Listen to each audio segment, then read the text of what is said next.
Welcome to the Dadlife podcast. Dating questions.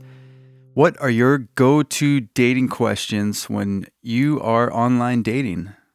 I put the question out on Instagram, but I thought I'd go through some of mine first. I think the first questions that I ask, if it doesn't say in their profile, is, do you have kids? I think I want someone with kids.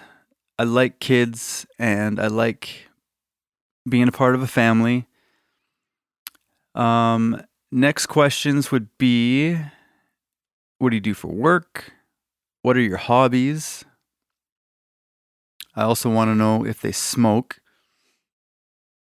I don't really want to be with a smoker. As we're getting into it, if I'm getting questions back and I don't just give up, like 99% of the time I do, we'll get into food, TV shows, stuff like that. But I think the important ones are kids, what they do for work, and smoking. I also like to know if they drive, if they own a home. So some of the questions that I got on Instagram are, one person said, do you know how to operate a chainsaw? I have never asked that myself. Another one says that she asks if the guy is single. Now, I have never, ever asked this question. I've never even thought to, but she says there's a lot of married men on there.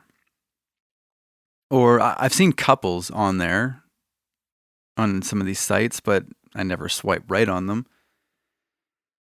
But I guess a lot of guys are on there just looking to cheat. So she asks that question. I have never asked that.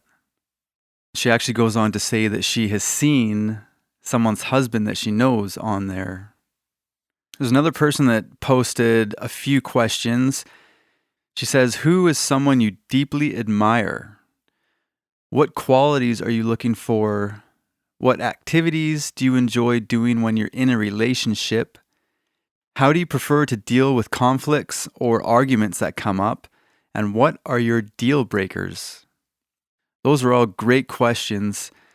I think for me, some of them are a little too in-depth for me in the beginning.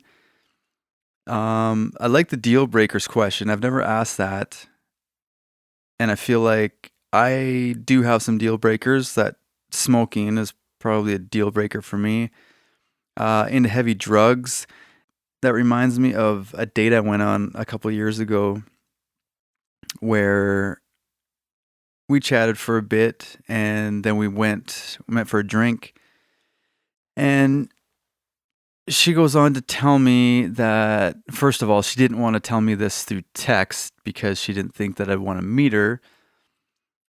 And she lived in a house. I can't remember if they were married or not, but the father of her children lived in the basement suite, and he did a lot of coke. He sold drugs. That's why they're not together anymore, but he lives in the same house. Like, as soon as she told me that, I was like, red flag, red flag. That's a deal breaker, heavily into drugs. Any drug. I don't mind smoking pot, but anything else, I don't want any a part of. Obviously, other deal breakers would be that they don't like kids. But why would you want to even see me knowing that I have kids? That reminds me of another date that I went on years ago where I explained everything to her. We met for a drink and we're sitting there talking, and she has kids that were almost 20 at the time. And she says, yeah, I don't think I could date someone with young kids because I've already been through it. I'm thinking, why did you even get together with me? You know I have young kids. This was 3 years ago probably. So, I had a 7-year-old and a 4-year-old. told you this before we got together. The first girl that I dated after my wife, when we first started dating, she asked me to take this love languages test online. Personally, I thought it was so stupid, but I did it. And I didn't tell her that I thought it was stupid. And, she was all happy. Oh, I can't believe you did that. As soon as I asked, she said her ex, she'd bugged for months to do it. I didn't really understand it until my last relationship, and I really learned how important it is to match. And I haven't asked it yet, but I think that's going to start being one of my questions. Like, what love language are you? So important. And I think I'm going to do a whole podcast on that, and the different love languages and what I am. Someone also posted a big list of first date questions, so I thought it'd be fun to answer them myself. So what do you like to do in your free time? I like to play music. I like to do my podcasts. That's about it. Sleep. What was the last book you really got into? I remember it was earlier this year, and it was Biff Naked's bio. I literally couldn't put it down. What are some of your favorite movies? I always say this: Back to the Future Part 1 and The Wedding Singer. What TV series do you keep coming back and rewatching? Right now, I'm rewatching Smallville with the kids. Love that show. My all-time favorite show is Dark Angel. I've watched that many times. What pets have you had? I had a cat named Casey for about 14 years. And right now I have a dog named Carlia who I've had for like 5 months. Favorite food? This is a question I asked too. Pizza. Number one favorite food is pizza. I could eat pizza every day as long as it's good pizza. How many siblings do I have? I have 2 brothers and 1 sister. What was the last show you binge watched? That would have to be a show called Good Girls on Netflix. And I basically just picked that because I've watched everything I wanted to watch, and I just thought I'd try it, and I actually liked it. What's your favorite app on your phone? Yeah, let me take a look here. I don't know, probably the most used one would be Facebook. I guess I'd say that.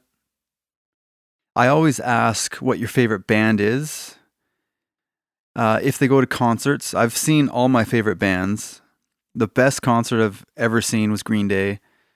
They're not my favorite band, but God, they put on such a good show. My favorite bands would be the Beatles, number 1. And I love Bryan Adams and the Goo Goo Dolls. Those are my top 3. It's always interesting seeing people's responses.